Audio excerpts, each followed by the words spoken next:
Speculation about Asajj Ventress' return still looms in the community, and the new Tales of the Empire trailer has sparked a new theory on who's responsible for her resurrection. Ever since the Bad Batch Season 3 trailer came out and we saw the small teaser for Asajj Ventress, people in the community have been wondering how Ventress survived or came back to life. Even more so now after we saw her in episode 9 of the Bad Batch, after we got to see her under a better light, and also from her hinting about having more lives in her.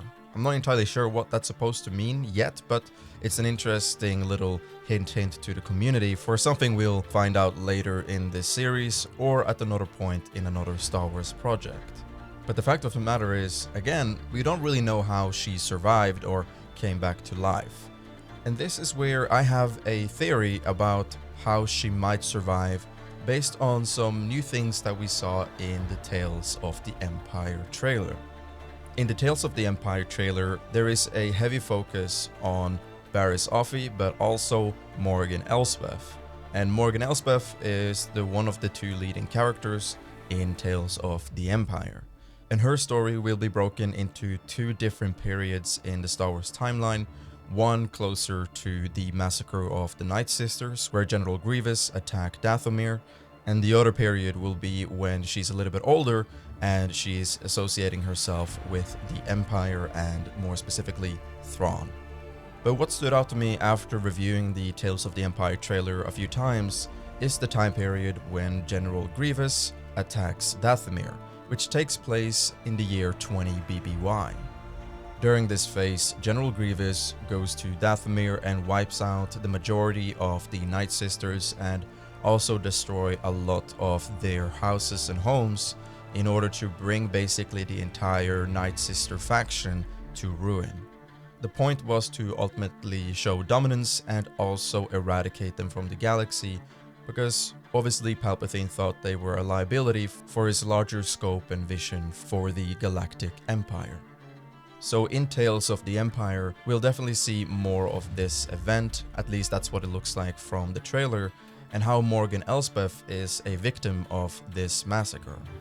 But what is quite clear is that she survives, but a lot of her Nightsisters are dead and her home is basically in ruins. So she probably builds up a desire for revenge in some form of manner, and eventually escapes into the further reaches of the galaxy for some time. So what is it that I'm actually implying here? Well, when it comes to Asajj Ventress, in the Dark Disciple novel, Asajj Ventress is buried by Quinlan Vos on Dathomir after she sacrifices herself to save Vos against an attack from Count Dooku. All of this takes place during 19 BBY, which is 1 year after the massacre of the Nightsisters on Dathomir. So if Ventress is now buried on Dathomir alongside her other Nightsisters, then this could grow to become a potential tie-in between Ventress and Morgan Elsbeth. You see, sometimes between the year 18 BBY, Ventress could possibly be resurrected by a young Morgan Elsbeth. 18 BBY is the time period when we see Asajj Ventress interact with the Bad Batch crew. So based on this, we know that Asajj Ventress has only been walking again for the past 1 year, and it has been 2 years since the attack on Dathomir by General Grievous. So with all of that in mind, during 18 BBY, Morgan Elsbeth might get a form of hint or indication that Asajj Ventress was buried on Dathomir not that long ago, which may prompt Morgan to go out on a little journey to Dathomir and try to figure out a way how to resurrect Asajj Ventress. And I don't really think that she will have any strong ulterior motives behind this, since Nightsisters are all about staying together and helping any sister in need. And based from what we have seen so far in Star Wars, especially in the Ahsoka series, we see that Morgan Elsbeth is quite dedicated to the cultural elements of the Nightsisters and her loyalty to that faction. So I think simply through sadness or grief or some form of guilt, Morgan could use some Nightsister magic to bring back Ventress to life. And this doesn't mean that Asajj Ventress owes Morgan Elsbeth anything, and honestly, in kind of Ventress tradition, she tries not to get any ties or owe anyone anything in the first place. That's kind of part of her character. She really likes to be a lone wolf, and especially now enforced by the fact that her relationship with Queen Lenvas failed completely.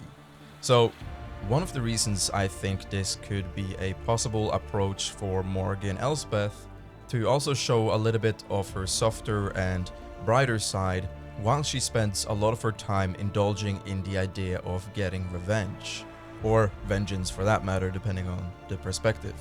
But I think this would be a nice contrast because in The Mandalorian and in the Ahsoka series, and also now based on what she says in the Tales of the Empire trailer, she is quite the aggressive and ambitious person, and she doesn't seem to step back from any form of significant violence. So again, just seeing her do something for the betterment of a single Nightsister alone, simply because of the loyalty she has for the Nightsister faction, I think it could prove to be a good choice for Morgan Elsbeth. Now, there are obviously two questions that remain: is how did she figure out that Ventress was buried on Dathomir, and two, what kind of magic does she use to resurrect Ventress, and what are the risks or the underlying cost of doing something like this? These questions are a little bit tricky to answer, and we will need to go into a huge new section of the video, which we're definitely not going to be able to do today. But I think that if those two things are answered, this could be a possible path for them to explain the return of Asajj Ventress. But do let me know what you guys think about this theory in the comment section below. And with that, never forget, the Force is always with you.